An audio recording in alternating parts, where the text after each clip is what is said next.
Hello, and welcome to the Emotional Expedition podcast. I'm Meg Thomas, and if you want to live a more open-hearted, magical life, it all starts with your emotions. This podcast will take you on a journey, helping you to better understand, express, release, and heal your emotions. Let's get exploring. Welcome back. This is part 2. So if you're listening to this and you didn't listen to part 1, I'm going to suggest you go back, listen to Tuesday's episode, and then this will all make a lot more sense. So I am sharing a story that I have not shared publicly yet. And of course, we needed 2 episodes for this, and I need support. I need a team in place to help me hold the space and navigate this conversation.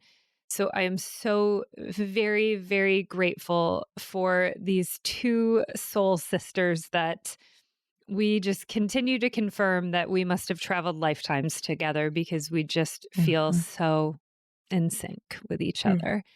I have KJ from her podcast is Stories of Astonishing Light, and Brenda from Waves of Joy. Both have and will be on my podcast. KJ's episode's going to come out next week, and I've been on their podcast, and this is just the beginning of all of us really working together. So welcome back. I'm so happy, so grateful, and so blessed to have you here to help me navigate this really vulnerable conversation. And I'd like to think this part 2 is going to be less vulnerable, but I don't think so. So,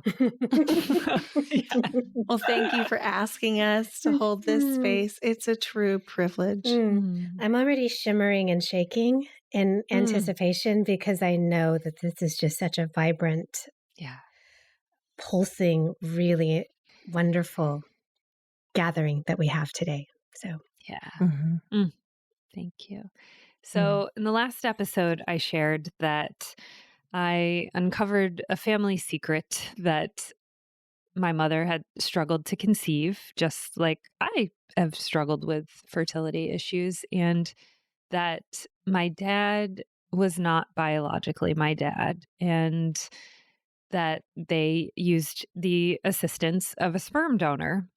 And so that was the big secret that it took me a while. So I'll give you a little bit of the timeline of things just to show what a healing journey looks like and doesn't look like. And it's everyone is so different. But I started to have the seeds planted, and I waited 1 year before I had enough courage to confront my mom and essentially break my own heart to really have that confirmed to me. So in that process, I was not grieving my dad at that time because I was still holding on hope that I was wrong, that this intuitive nudge was wrong.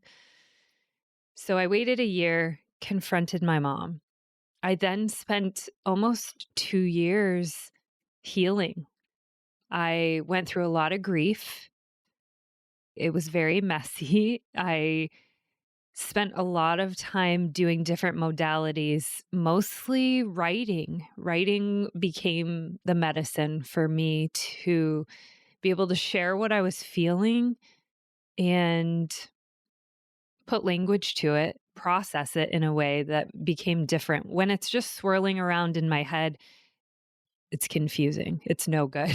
When I can actually put it on paper, things start to alchemize. They start to make sense. So I spent that 2 years, working with my healer, Zila, who I love and work with, and different types of practices of just moving things through the body, trying to understand them. And a part of how I became a podcast host was I was feeling very confused because people around me were telling me that nothing had changed. I was still the same exact person. Nothing had changed, but I felt like there was a part of me that I didn't understand. And I was curious about it. And I also was feeling a little bit of guilt and shame for wanting to explore that part of myself. Like somehow this was going to take away from my family that I grew up with, that if I do explore this, then I'm wrong, I'm bad. And it wasn't until I heard Danny Shapiro on a podcast sharing about her journey. And she wrote this incredible book called Inheritance. My first introduction to Danny Shapiro was a podcast, and I heard her and I was like, this is what I'm feeling. She also, as an adult, found out that she was donor conceived and goes on to write about it and how it showed up for her. And it was the first time in this journey where I felt, okay, permission to feel these things, permission to be confused and curious at the same time, permission for all these things. And so I, mm, I felt seen. I felt I could understand myself better, and I recognized the power of storytelling, which is also why I am here sharing this story. Because if this helps one person, I will be so grateful, because I was that one person. I'm sure Danny Shapiro has helped millions, but she really helped me to navigate this. And when one of us is brave enough to tell our story, we have no idea what the ripple effect is. That's where we're at today. Something just popped into my mind, which is that your family kept telling you nothing had changed. And it would be really easy to take that at face value and to not look any deeper. And I love that you trusted yourself enough to know that you had the capacity to continue to be in relationship with your family and to dig deeper. And I know that that wasn't an easy choice. I'm going to say this in hopes that I say it in a way that it doesn't. I'm just going to say it and allow myself to imperfectly say it. But you know how people will say to someone of a different race, I don't see color. I don't think I ever fully understood that, how that feels in the body, until having this experience in my life where it's like, if everyone just keeps telling me nothing has changed, it's also a denial of my identity, a denial of my ancestry, a denial of who I am. And it feels horrible. So I don't know if I drew that connection properly, but that is a part of, that's just how I can relate to how I've seen it in other people. That lands and resonates with me so deeply. I'm a little stunned. I'm actually physically feeling some dizziness of, yeah. In our first conversation in this lovely series that we're creating together, the thought, or hearing even you speak it aloud in this context of like, but it doesn't matter. It feels so dismissive and so unsettling and discouraging, because what I'm hearing is that my intuitive reaction and response doesn't matter, that it's not valid. And so as someone who has experienced that my entire life of like, well, why should it matter that you don't know your birth parents, or that you know that we're your adoptive family? Why should it matter? You were chosen. You were brought in. Almost, I've only maybe heard it once or twice, but it's accompanied with this also, you should be grateful. Why would you Mm. question this? Mhm. Ding, ding, ding. Yes. Ding, Mhm. ding, ding. I have heard that. Yeah. Like this was this beautiful altruistic thing of how I came into being and I Mm, was so wanted. I Mm. was so mhm, wanted and mhm, we should Mhm. just be grateful, which I am grateful. And mhm, I also don't want to deny this part of myself anymore. mhm, Mhm. mhm. I relate to this on a totally different level Yeah. in my intuitive abilities Mm, Mm. because they were very scary mhm, for my family and especially my extended family. And, when you're asked to deny a part of yourself to make other people mm, comfortable, it really feels a way. And I think it leads, or I'll just speak for myself.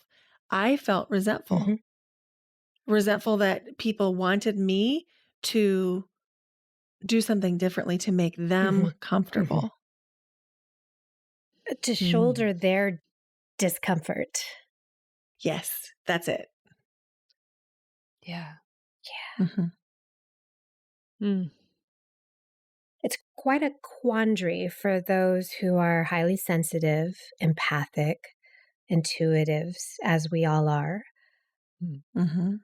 It is such a quandary because, right, we don't seek the discomfort.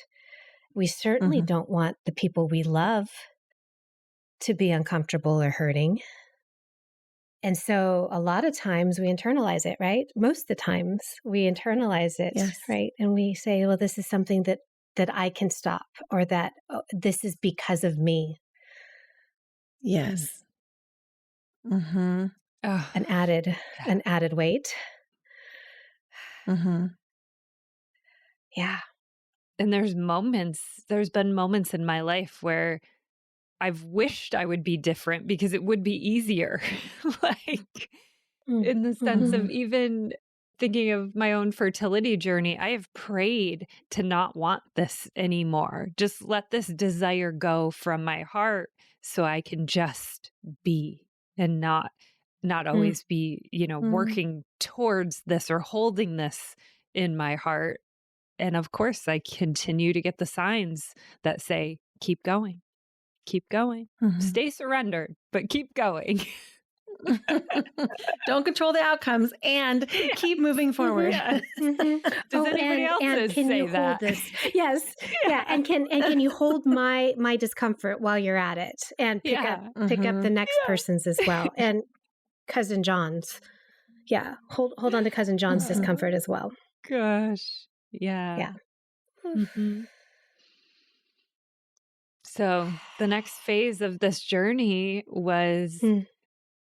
after I went through this really dark and challenging and simultaneously it's COVID time. So, it Oh, was this sure. pandemic time where I just and my business had completely changed. So being somebody who was leading retreats and out in the world, everything changed where it felt I got it's not that I felt I got small. I just got really pulled in.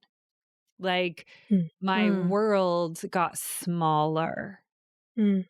If that makes sense. I wasn't getting smaller, but it felt like my world around me got smaller. And it was just like this inner circle that I had around me and my own journey while I was trying to navigate my grief, navigate what this looks Mhm. like Mm. one day. Oh my goodness. I have to tell you this story.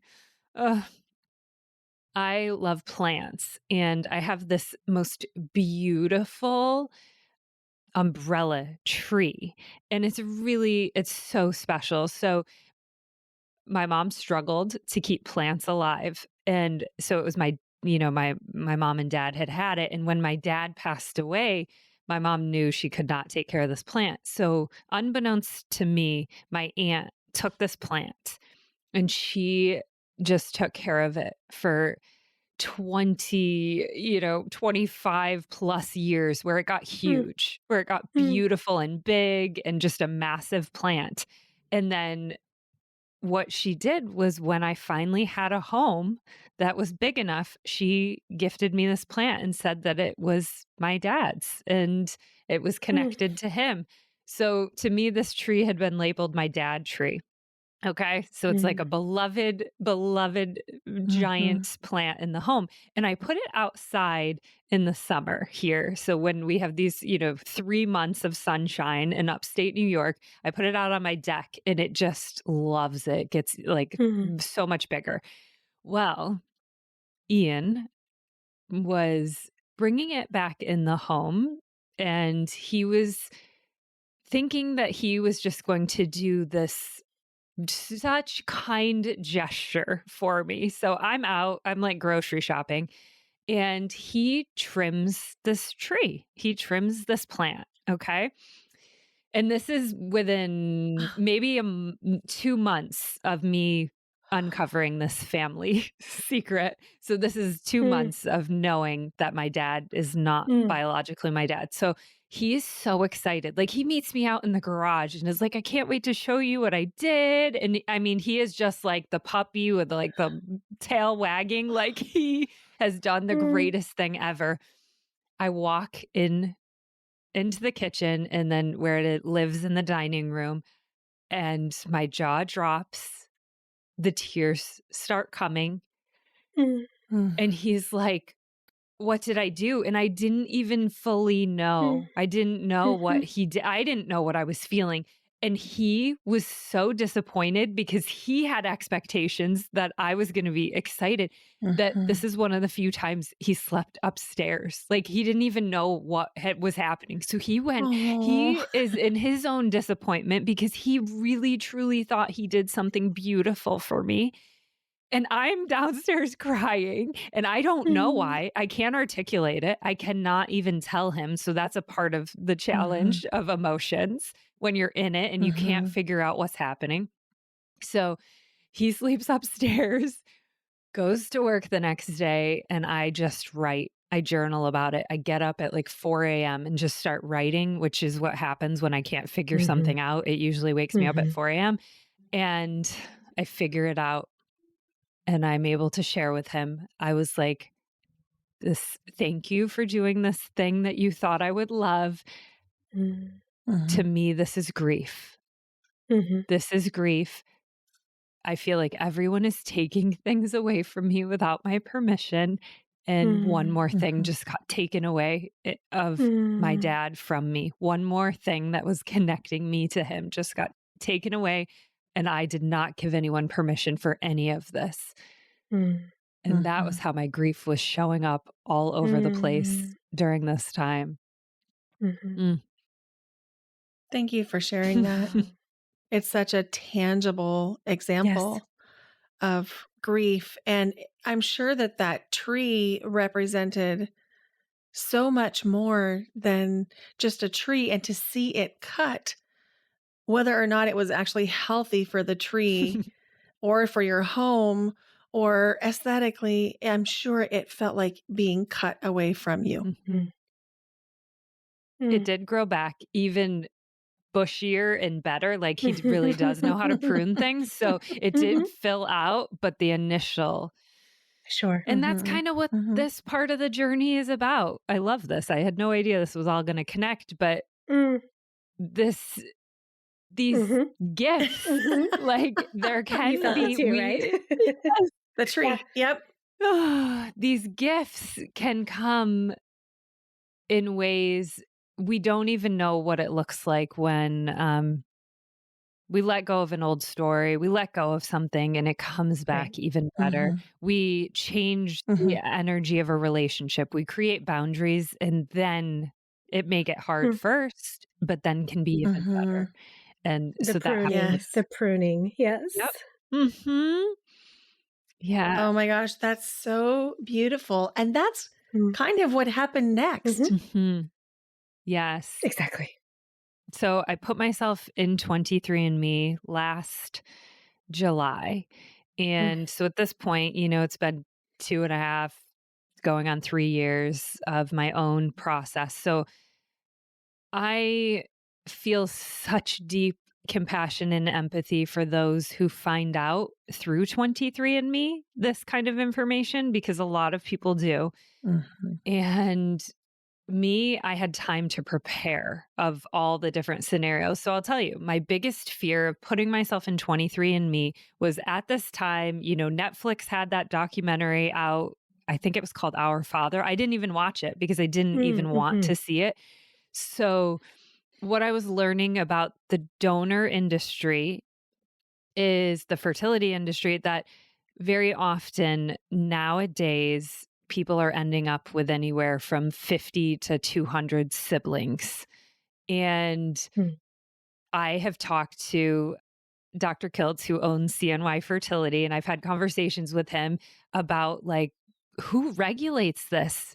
Like, it is not Mhm. regulated. Like, you can basically there was a law put into effect last year, but it's like it's all based on how many people are in a city dependent on location. So it's like, if you are a sperm donor, you could have 25 children. That's the rule. 25 Hmm. in San Antonio, but then you could have 25 in Houston, and then you can have, 25 in New York City, and then 25 in China, and 25 in Canada, and 20. So these numbers, this is Hmm. how it's just getting to 50 to 200. So my biggest fear was, if I put myself in 23andMe, I know there will be siblings, and this is going to feel like too much for me. And I'm really scared of what Mm. that looks like. Mhm. So, Mhm. however, I am also somebody who feels the fear and takes the action. This is Mhm. just a part Mhm. of who I am, of okay, what else could come out of this? Because I was curious. I did want to know who else was out there. So I put myself in last July. I get an email sooner than they said. They continue to prepare you of like, oh, it's going to be, 3 weeks. It's going to be this. And so sooner than I said, and I just click on the email. I'm home alone at night working, and I get the email and it says, welcome to you. And Mm. Mm. language matters. Language Language matters. matters. My body Mhm. went into immediate resistance of welcome to you, but like, I am me. And what does this mean? And so I Mhm. really struggled with this initial welcome to you. I click on the link, it takes me to 23andMe, and it says show mother's side, which was kind of where I thought I should start. Show mother's side. And it showed like your closest connections. So it showed two people, my mom and one of my cousins was in there, and that was it. I was like, okay, like that's it over there. And then it Mhm. says show father's side, which at this point, I'm also very much struggling with using the word father. Mhm. And Mhm. I click it, and the wheel just spins and spins and Mm. spins, and it's populating and more and more. And it eventually maxes out at 5,000 people, 5,000 connections. Maxes out. Mm. I am like, okay, like this is happening. This is happening. My worst fear is happening. And then I click show, it's something like show close relatives or close connections. And that narrowed it down. And I could breathe again. And it showed that there were four Mm. siblings in 23andMe. And once again, I paused. I felt my feelings. I journaled. I wrote about it. I did not hit connect. So if any of them logged in, they could see me, but it didn't alert them that I was in the system. Like, I had to actually click connect. So a Mm. couple weeks later, we're into August now, and I'm at Zila's. I'm at my healer. I'm on the massage table, and I walk in, and she is talking to me in a tone she has never spoken to me in. And she is telling me, she's like, your guides, they are here and they are saying enough is enough. And I mean, she has never spoken to me this way before. And I was like, what is happening? Mm. But this is what that energy called for in this time. And Mhm. enough is enough. And I have such goosebumps right now remembering this moment. And I'm like, what Mm. are you talking about? She didn't even know that I had done 23andMe. So, of course, these healers. And so she's like, enough's enough. And she goes, you have done the hardest part. You've already done the hardest part. And I just started sobbing, which I don't do very often on her table. And I just started sobbing because it was true. It was the Mhm. truth. I have done the hardest Mhm. part, which was figuring out that my dad wasn't biologically my dad. And she made me, while Mhm. I was on that table, get my phone out, turn it on, because, these healers, we can't have our electronics on when we're in the room with them.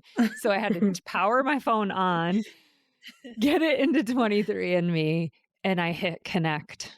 So on all 4 siblings, I hit the connect button right there in that Mm. moment. And 23andMe says, you should put a note in there. And I did not put a note at that time because I was on the table with her. So Mhm. Mhm. I drove home. I was all spaced out from this healing session. And I just wrote just a quick message. And it was like 3 sentences. It was like, I did Google, like I did not know what to write in this moment. So I Googled, what do you write to someone in this moment?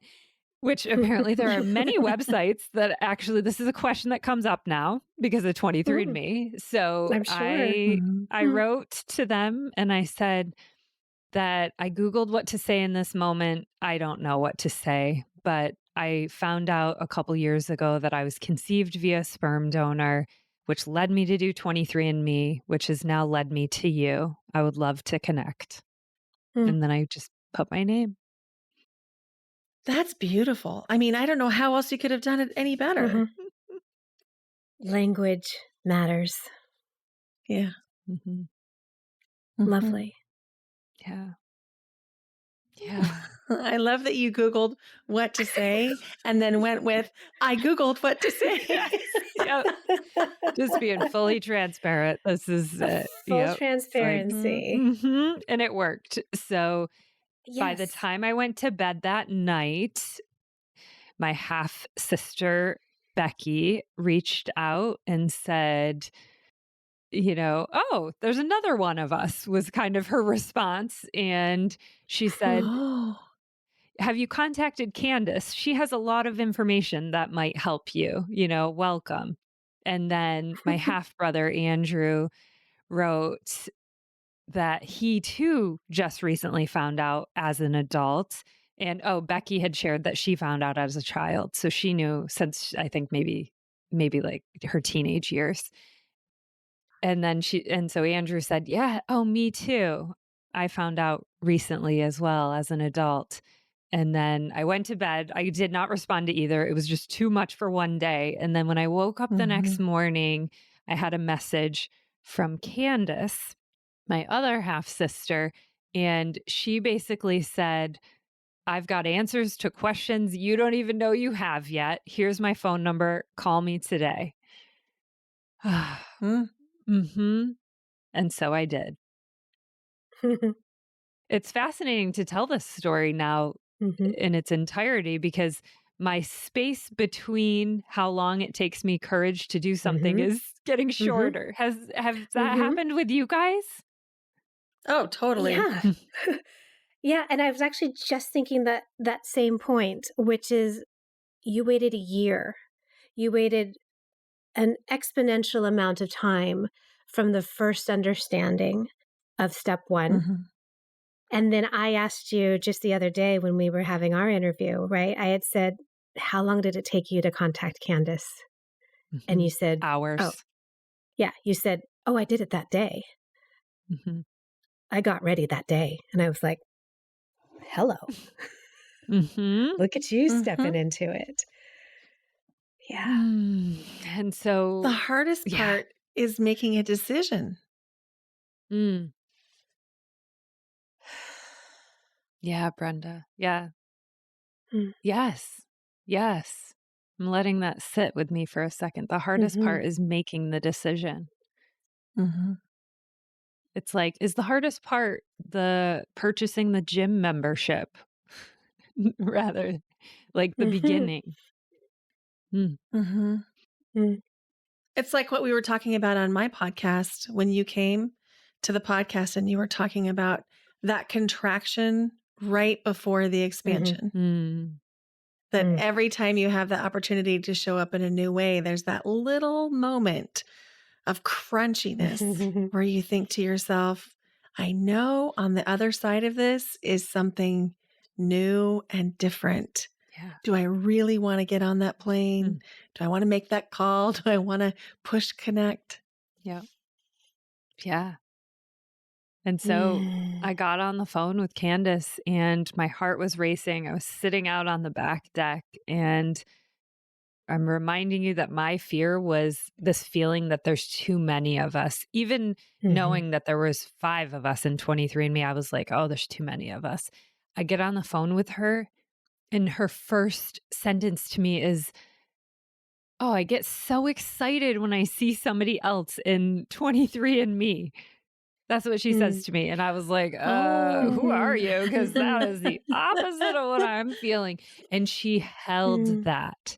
She held that from the moment we started speaking and still to this day, that it's a blessing, that these people are gifts. And she held that energy when for me, I was living in fear of, there's too many of us. I can't handle this. It's too much for me. I can't do this. And she helped me to reframe it. And so we talked for a few hours and she answered, like I said, questions I did not know I had. I knew I was ready to open the door to contacting siblings. And the story I created in my head, which I am very good at creating stories to protect myself, the story I had created and then confirmed with my, different healers that I go to was that the sperm donor was dead. I created this story that helped me hold on to it for that time of knowing that this happened. And I was like, no, there's no way this man is alive. And I don't know why I created that except beyond protection for myself and my heart, because that was it's like you don't know all of the questions and boxes you're going to open by opening the one door, right? Like, and so here she is in this first phone call and she goes, "Oh, do you want to know? Do you want to know who he is?" And I'm like, before I even have a chance to have any resistance, I'm just in it. And I'm like, oh, okay, tell me. And so back then, almost always sperm donors were medical students at the hospital.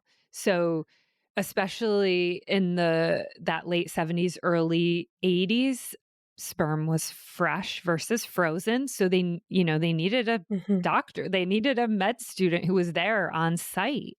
So I think there are a lot of blessings in this story. So it was fresh sperm, which I think is how the numbers have stayed down, because I think it was mid 80s when they started using frozen sperm, which is how you get so many more. So basically, a woman who was ovulating would go into the hospital and then they would pull, whatever med student met the criteria and then use the sperm fresh right there. So it kept the numbers down, which I'm very grateful for. Also, I was born in New Hampshire, and the closest hospital that did this was an Ivy League college. So this happened at Dartmouth. And so I'm grateful for that, that if we were going to choose someone, I've heard a lot of horror stories about men who lied on their applications about who they were and donor conceived children having to find that out. So he was a med student. She was able to figure this out. Candace was told when she was young, and it shaped her life. She now is an incredible, incredible force in the foster system. She's a social worker in the foster system for the state of New Hampshire. And she now helps families connect and in all different ways. So she knew how to figure out who our donor was, even though he himself is not in the system. And I mean, she's sending me pictures of him and his Instagram. And, I'm seeing these things. And I had to, that night, a lot of times I work things out in my dreams. And I had dreams about him the whole night of him, I saw his Instagram picture standing on top of a mountain. And my initial reaction was anger.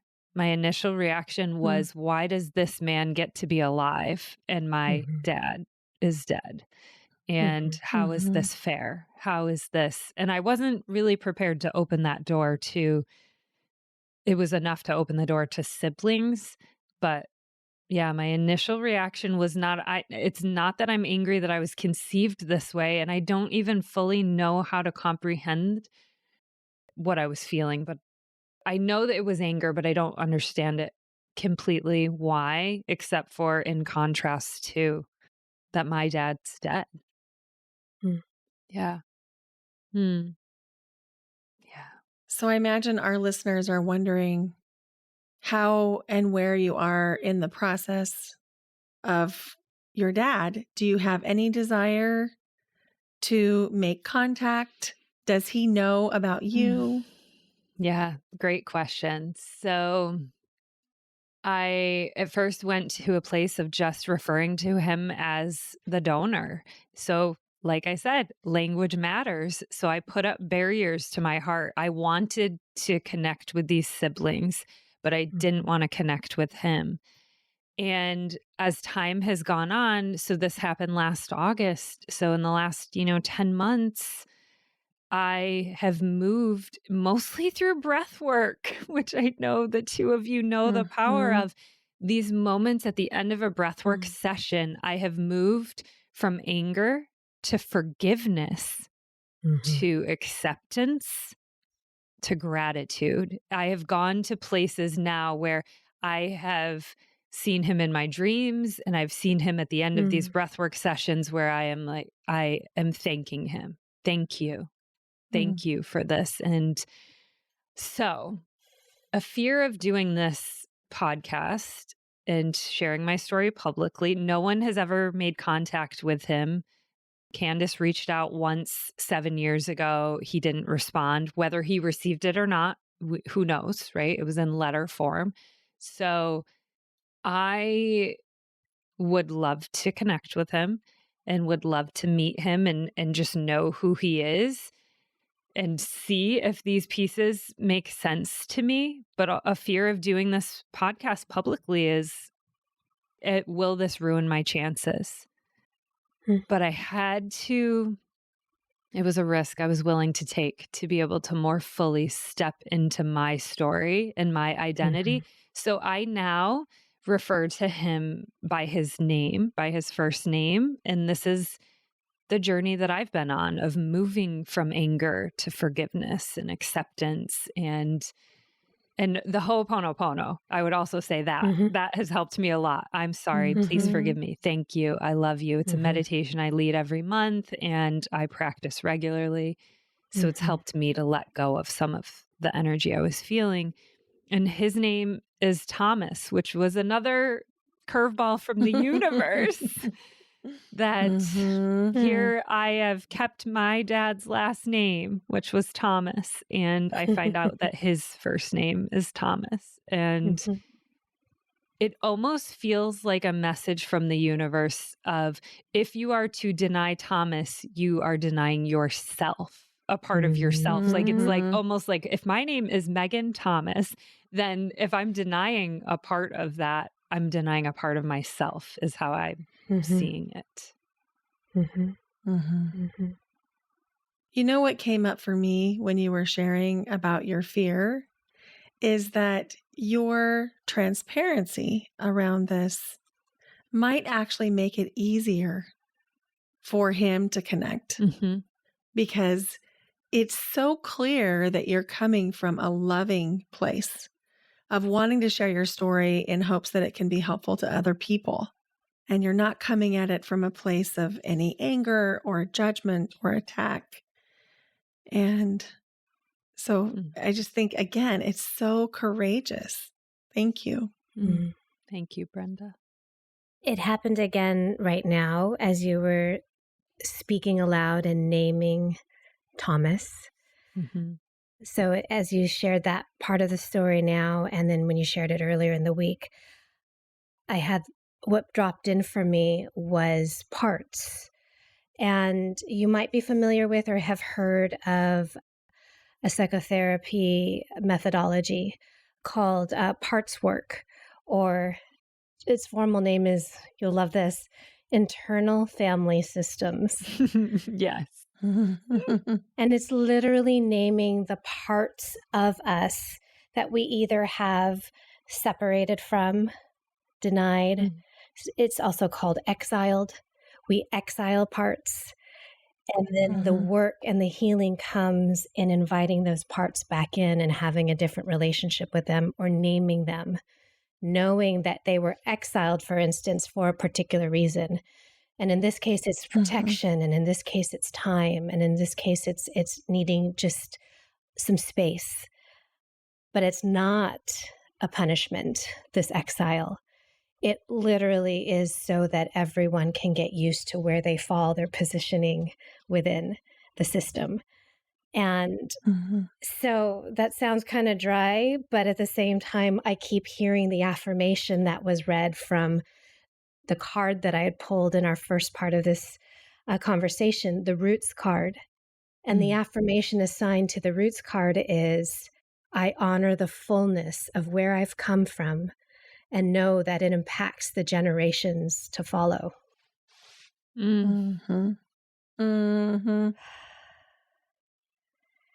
Yes. Let that land. Yeah. Something's coming up for me. It's very physical.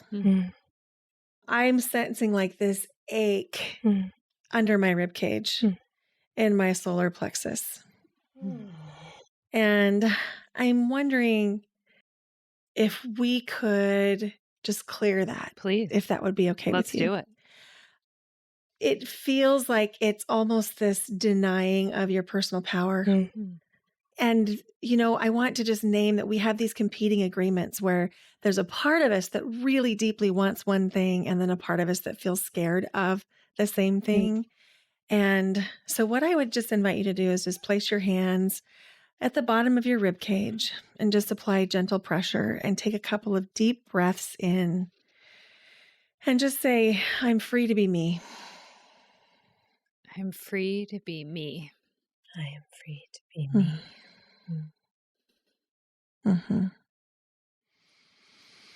I'm free to own my power. I'm free to own my power. I'm free to own my power. Me stepping into my power takes nothing from anyone. Oof. Okay. Me stepping into my power doesn't take anything from anyone. Stepping into my power does not take anything from anyone. There it is. There it is. Let that land. Maybe it needs a tear. Maybe it needs a wiggle. Maybe it needs a sigh.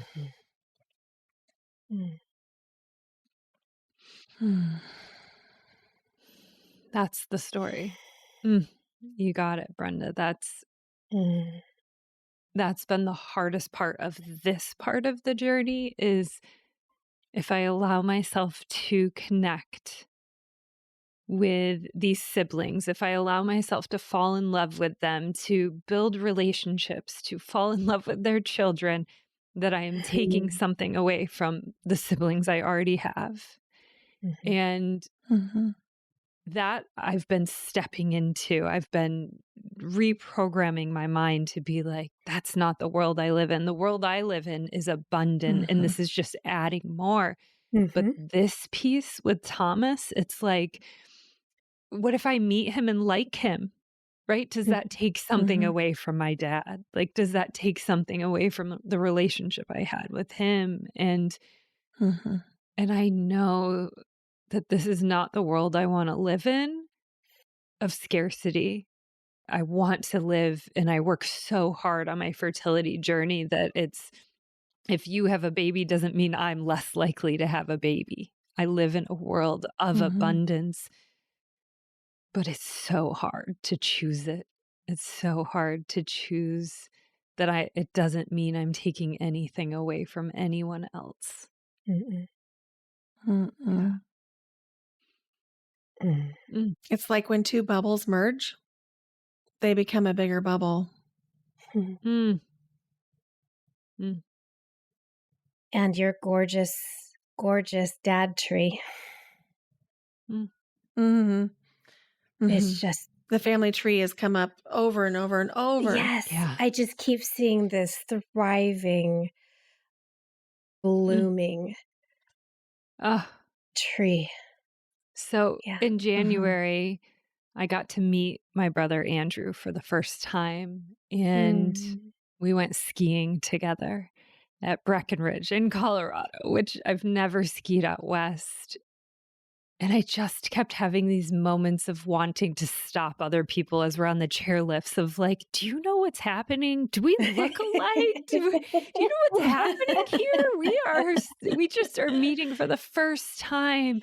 And I had a moment when I was skiing down the mountain, and it Mm. was the most beautiful place I have ever skied in my life. And I'm looking around and I was like, "Mm, I have felt like my dad has given me permission to Mhm. fall in love with these people, that he, not only that, that he has helped orchestrate this. Like, I have Mhm. felt that he's a part of this story. He's Mhm. not separate from it.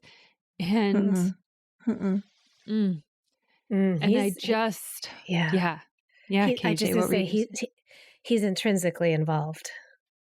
Yes. He is. And by Yeah. Yeah. reclaiming and owning Thomas, Yes. Mm, it feels like the fertility journey Yeah. can now begin Mm. Mhm. mm, because you've really claimed who you are. Mhm. mm, That's why I kept coming back to that affirmation. We're talking about the next generation, Mhm. our next roots, our next Mhm. offspring, our next branches. Yeah. Mhm. mm. Mm. And I now have met Candace as well, Mm. Hmm. just 2 weeks ago, and Yay. to meet Andrew and to meet Candace, I have felt a sense of belonging that I didn't know was possible. That the way that they look at the world and they process information and, I mean, even just, Andrew and I discovered that we have the same super rare genetic disorder that no one could have ever imagined. My lungs started collapsing when I was 16 years old, and I've had surgery on both of the lungs and still continue to feel it happen every month, trying to. His started when he was 17, my entire life. You know what they told me when that happened when I was 16? They said, well, we've seen this in tall, athletic males. Like, this was the answer to me. We've seen this in Mm. tall, athletic males. And here I am, a 16-year-old female. Like, Mhm. okay, how does that make sense? I never once looked at it as a genetic thing because I had never met another human to have it. So after Andrew and I discovered that, I was able to just go back to Google, easily put in this genetic, lungs spontaneously collapsing. And we were able to find what gene it actually affects. And there's more than a 40% chance that I will pass this on to my children. So it's Mm. like the language Mhm. matters. Mhm. Also, when you Mhm. asked ages ago, Brenda, about what else, what else are you curious about? Those are also reasons why I would like to meet Thomas, because Mhm. chances are Mhm. one of his children has had it. So from what I can gather, he has 3 children, and these would also be my half siblings. And guess what? So I am conscious of 8 of us total so far. This would put us at 8. I imagine there's probably more that are not in a system yet. 5 of us are photographers. 5 of us. So all 3 of his children have photography, and 2 of them have businesses, or had at some point business. One was a wedding photographer, which, I was a wedding photographer. Candace minored in photography in college. Those are the moments where I'm like, ooh, like to get another piece of that puzzle, like another piece of that, which is these connections, nature and nurture. And they just help me to understand myself a little better. That's beautiful. Really lovely. Yeah.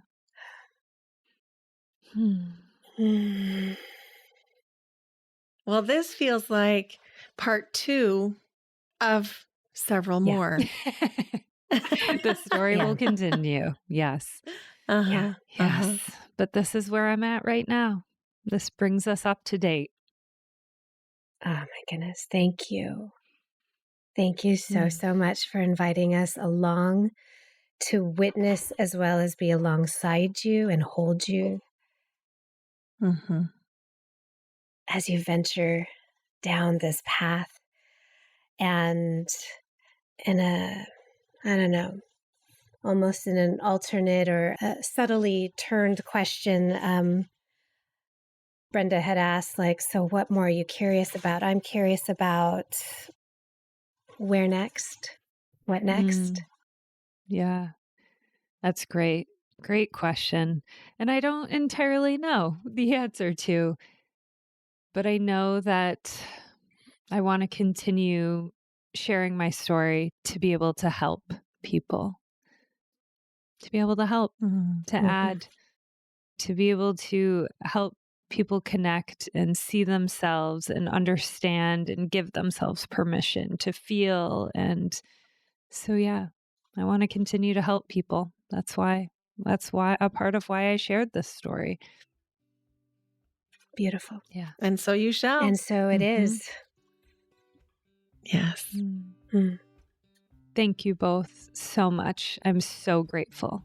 Absolutely grateful for both of you.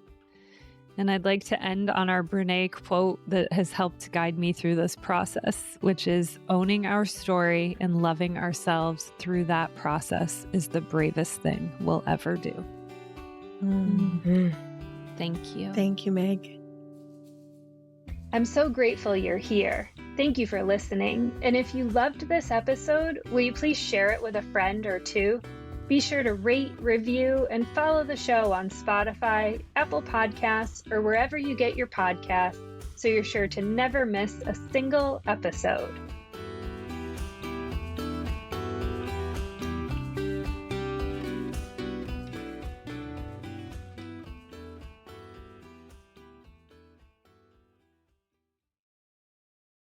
This podcast is part of the Sound Advice FM network. Sound Advice FM, women's voices amplified.